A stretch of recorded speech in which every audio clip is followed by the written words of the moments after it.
आज हम second lecture करना शुरू करने वाले हैं पॉलिटी का। इसके अंदर इस सीरीज के अंदर हम लास्ट 1 ईयर के जितने भी पॉलिटी के करंट अफेयर्स हैं, जितने भी सारे फैक्ट्स एंड फिगर्स हैं जो प्रीलिम्स के इंपॉर्टेंट है, वो सब कवर करेंगे। तो चैनल को सब्सक्राइब जरूर करें, वीडियो को लाइक एंड शेयर जरूर करें, ठीक है।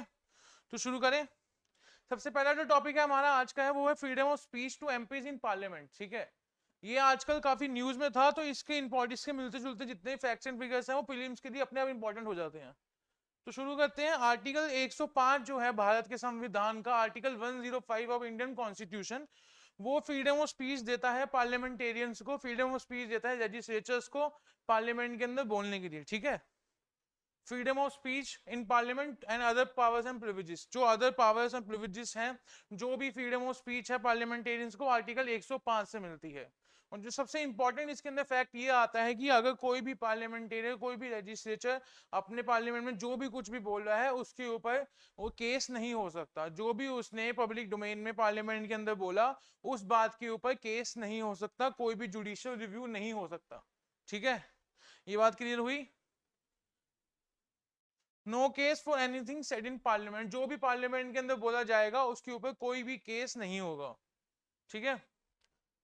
अब जो फ्रीडम ऑफ स्पीच है, जो आर्टिकल 19 है हमारे भारत के संविधान का, उसका नॉर्मल जो इंडियन सिटीजन है उसको फ्रीडम ऑफ स्पीच मिलती है, ठीक है। वैसे ही जो आर्टिकल 105 है उससे पार्लियामेंटेरियंस को फ्रीडम ऑफ स्पीच मिलती है। अब जैसे आर्टिकल 19 एब्सोल्यूट नहीं है, उसके अंदर कुछ रीजनेबल रिस्ट्रिक्शन है। आप किसी को भी कुछ नहीं बोल सकते। अपने फ्रीडम ऑफ स्पीच का मतलब ये नहीं है आप किसी की भी कुछ भी बोल दो किसी के बारे में। वैसे ही आर्टिकल 105 के अंदर भी कुछ ना कुछ रीजनेबल रिस्ट्रिक्शंस हैं, ठीक है। आर्टिकल 105 के अंदर भी कुछ ना कुछ रीजनेबल रिस्ट्रिक्शन है, बस जो रीजनेबल रिस्ट्रिक्शन है वो कॉन्स्टिट्यूशन के अंदर मेंशन नहीं है, ठीक है। वो मेंशन है rule of procedure of Lok Sabha, ठीक है। प्रीलिम्स का सबसे इंपॉर्टेंट फैक्ट निकलेगा यहाँ से कि जो पार्लियामेंटेरियंस के ऊपर जो भी रीजनल रिस्ट्रिक्शन है आर्टिकल 105 की, वो कहाँ मेंशन है, वो कॉन्स्टिट्यूशन के अंदर मेंशन नहीं है। लोकसभा के लिए मेंशन है rule of procedure of Lok Sabha, Rajya Sabha के लिए मेंशन है rule of procedure of Rajya Sabha, rule 380 and 381 Lok Sabha के लिए, ठीक है। इसके अंदर जो सुप्रीम जो उसका स्पीकर है लोकसभा का, उसको पावर मिलती है कि जो भी वर्ड उनको गलत लगता है उसको वो एक्सपंज कर सकते हैं। Power of speaker to expunge, expunge का मतलब वो डिलीट कर सकते हैं, ठीक है। जो पार्लियामेंट का जो रिकॉर्ड है उससे वो लाइन, उससे वो लेटर, उससे वो वर्ड जिससे आपको लगता है, स्पीकर को लगता है कि ये वर्ड गलत है, पार्लियामेंट के रिकॉर्ड में नहीं होना चाहिए, उसको वहां से वो डिलीट या एक्सपंज करा सकते हैं। एक्सपंज का मतलब होता है डिलीट, ठीक है। अब वो वर्ड या लेटर लाइन कौन सी किस में आनी चाहिए, या तो डिफेमेटरी हो, इंडेसेंट हो या अनपार्लियामेंट्री वर्ड हो। अगर इन तीनों के अंदर वो आता है तो स्पीकर जो है वो ऑर्डर देके, पार्लियामेंट की जो सेक्रेटरी है उनको ऑर्डर देके वो वहां से लाइन को, उस वर्ड को डिलीट करा सकते हैं पार्लियामेंट के रिकॉर्ड से, ठीक है। सिमिलरली यही पावर मिलती है चेयरमैन ऑफ राज्यसभा। राज्यसभा से भी वो ये सब चीजें डिलीट करा सकते हैं अगर उनको लगता है कि वो डिफेमेटरी है, इंडिसेंट है या अनपार्लियामेंट्री वर्ड है, उसको भी पार्लियामेंट के रिकॉर्ड से डिलीट कराया जा सकता है। लोकसभा के लिए मेंशन था rule of procedure of Lok Sabha, Rajya Sabha के लिए rule of procedure of Rajya Sabha, ठीक है। रूल नंबर 261 और 262 लोकसभा के लिए था 380 एंड 381, ठीक है। अब अगर स्पीकर अगर ऑर्डर पास करता है, स्पीकर को लगता है कि कोई वर्ड अनपार्लियामेंट्री था या डिसेंट था या किसी के अगेंस्ट था, तो स्पीकर उसको डिलीट करा सकता है। अगर स्पीकर ऑर्डर पास करता है तो it will be deleted from the parliamentary record, parliament के रिकॉर्ड से तो डिलीट हो जाएगी। बट आपको जैसे कि पता है कि आज के टाइम में अगर हम कुछ भी गलती करते हैं, कुछ भी गलत वर्ड यूज करते हैं, फटाफट वो या तो मीडिया में आ जाएगा या फिर social media, Instagram, Telegram, Facebook, हर जगह वायरल हो जाएगा। तो उसी के लिए पार्लियामेंट का लॉ ये भी कहता है कि वो वर्ड या वो line also can not be reported by media, media के अंदर भी उसको रिपोर्ट नहीं किया जा सकता, ठीक है। यहां तक बेसिक्स क्लियर हुआ सारा। आर्टिकल 105 क्या होता है, उसकी रीजनल सेक्शन कौन सी है। आर्टिकल 19 हो गया right to freedom to normal citizens, article 105 हो गया right to speak, freedom of speech to parliamentarians, ठीक है। अब उसकी एक और रीजनल सेक्शन आती है। जैसे हमने देखा कि आर्टिकल 105 के अंदर जब अगर कोई भी पार्लियामेंटेरियन, कोई भी एमपी अगर लोकसभा या राज्यसभा के अंदर खड़े होकर कुछ बोल रहा है तो उसके ऊपर जुडिशियल रिव्यू, उसके ऊपर जुडिशियल केस नहीं हो सकता, ठीक है। वैसे ही आर्टिकल 121 के अंदर no discussion on the conduct of supreme court and higher court in parliament, मतलब कि जो भी सुप्रीम कोर्ट या हायर कोर्ट का जज है उसके कंडक्ट के बारे में आप पार्लियामेंट के अंदर डिस्कशन नहीं कर सकते, अनलेस और अनटिल अगर इम्पीचमेंट चल रहा हो उस जज का, ठीक है। अगर सुप्रीम कोर्ट या हाई कोर्ट की किसी जज को हटाने का प्रोसेस चल रहा हो तो आप पार्लियामेंट के अंदर बात कर सकते हो, उसके अलावा आप बात नहीं कर सकते। उसके कंडक्ट के बारे में, उसके तरीके के बारे में आप अपने पार्लियामेंट के अंदर डिस्कशन या डिबेट नहीं कर सकते, ठीक है।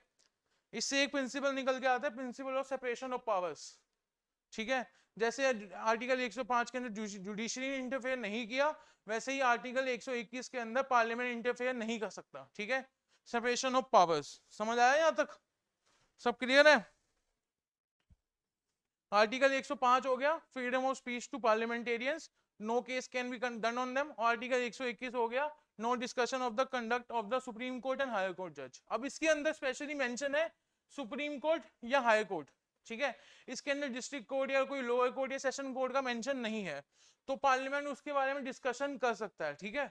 जिसके अंदर सुप्रीम कोर्ट हायर कोर्ट का जज मेंशन है और कोई जज मेंशन नहीं है, ये काफी इंपॉर्टेंट फैक्ट हो गया, ठीक है। अब इसके साथ एक चीज आपको दिखाना चाहूंगा कि हमारी वेबसाइट के अंदर krishna.ias.in, इसके अंदर मंडे से अंदर पॉलिटी के और पब्लिक एडमिनिस्ट्रेशन और इंटरनेशनल रिलेशंस के बैचेस शुरू हो रहे हैं, ठीक है। तो आपको कुछ नहीं करना, आपको krishna.ias.in पे जाना है, आपने अपनी वेबसाइट के अंदर लॉग इन करना है या ज्वाइन करना है, साथ में ये जो भी आपको समझ आ रहा है कोर्स लेना है, ठीक है। इस कोर्स के अंदर आपको सारी क्लास की नोट्स दिए जाएंगे, सारे असाइनमेंट्स होंगे, प्री से लेके इंटरव्यू से लेके मेन सब कुछ कवर कराया जाएगा, ठीक है।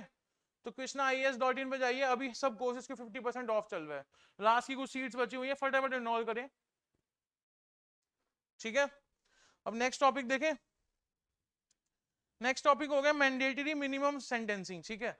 इसका मतलब हुआ कि जैसे हमारे देश में डिफरेंट क्राइम्स के लिए डिफरेंट सजा है, ठीक है। जैसे किसी के लिए 20 साल की सजा है, किसी के लिए 15 साल की सजा, मगर सबके लिए अलग अलग है।